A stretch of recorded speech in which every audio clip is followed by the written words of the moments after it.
National Assembly Speaker Baleka Mbete and her deputy Lechesa Tsenoli are weighing up their options on how best to handle yesterday's scuffles in the National Assembly.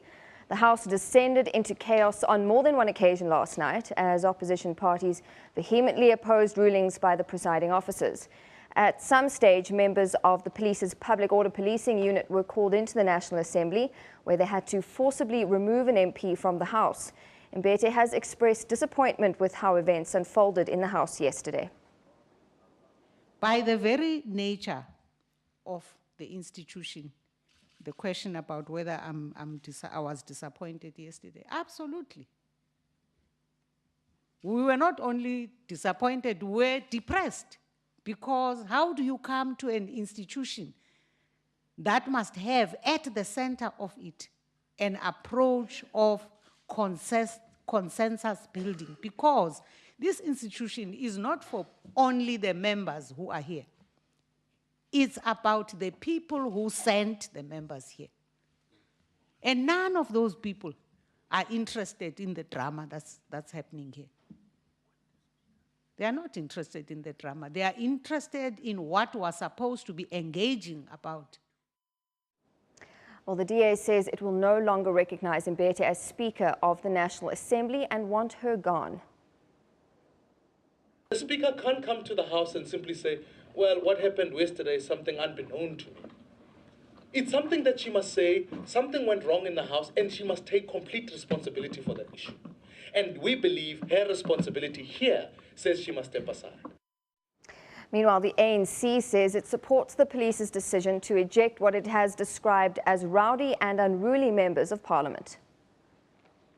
When they were chanting that they wanted nothing of Baleka Mbete, they wanted a frolic. When frolic was there, they divided him too. So what do they want? We cannot. We are really full up to here now.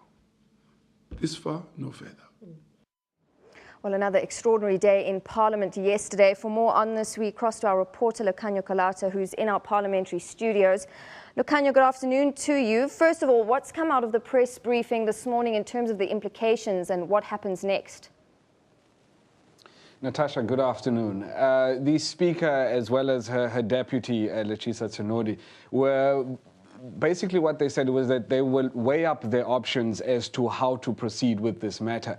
They're going to go and re-look at the footage of yesterday's scuffles in Parliament, and then they'll make an informed decision as to exactly how to proceed with it. Something interesting that the deputy did say, Mr. Tsenoli, what he said was that those that weren't acted against yesterday must not think that they are now free, because Parliament will still have opportunities, and the presiding officers will still have the opportunities to go back and impose penalties on those rogue MPs, if I may call them that are found guilty of having been disruptive in the House yesterday. So, I mean, and obviously, as we know, that this wasn't the first incident of this nature. We had the 21st of August to call upon.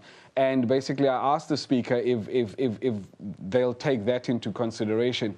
She alluded that they might take that into consideration, and that obviously the members that are identified as having done certain things wrong in the National Assembly yesterday will then be sent to the Powers and Privileges Committee, as was the case with EFF members on the 21st of August. Natasha? Lechesa, something else that's got people talking is the presence of the police in chambers while the House was in session. A lot of questions around that. Is it clear yet who called the police in?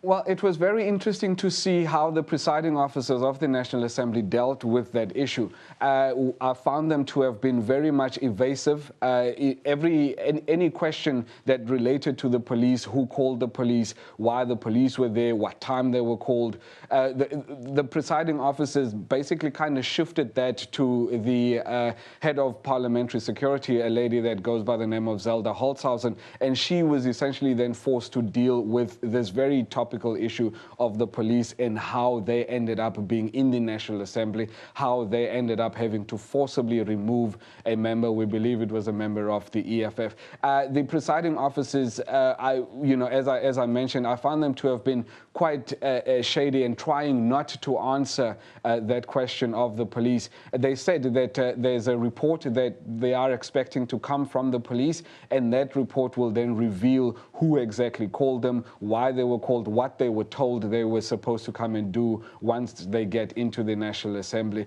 So let's wait for the report. We're not sure when that report will come out, but obviously Parliament is hoping that that report, once it comes out, will be able to reveal a lot more detail as to exactly how the police ended up being inside the National Assembly. Natasha.